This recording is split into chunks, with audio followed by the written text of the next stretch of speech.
La lutte contre la corruption, engagée depuis plus d'une décennie déjà, devrait connaître, d'après le discours du chef de l'État du 31 décembre 2023, une véritable accélération.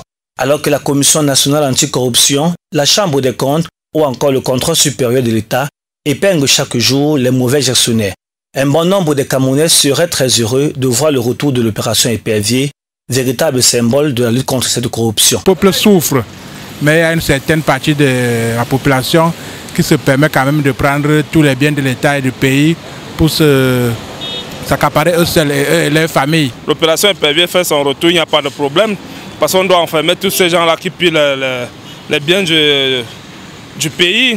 Mais au-delà de crouer tous les mauvais gestionnaires, ainsi que ceux qui ont entretenu des relations incestueuses avec l'argent du contribuable, il faudrait aussi penser à faire la restitution de ces biens, un véritable axe prioritaire, et ceci peu importe le moyen.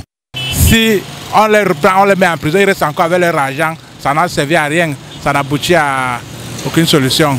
Merci. La corruption, véritable frein pour une émergence déclarée du Cameroun en 2035, doit donc être l'affaire de tout le monde, pas seulement des gestionnaires de la chose publique. Puisque le constat a maintes fois été fait que malgré le changement de gestionnaire, la gangrène persiste. Il faut donc un changement profond de mentalité. Nous travaillons les mentalités pour que le peuple comprenne que ce développement-là commence par nous-mêmes. L'État, c'est toi, c'est moi, c'est nous.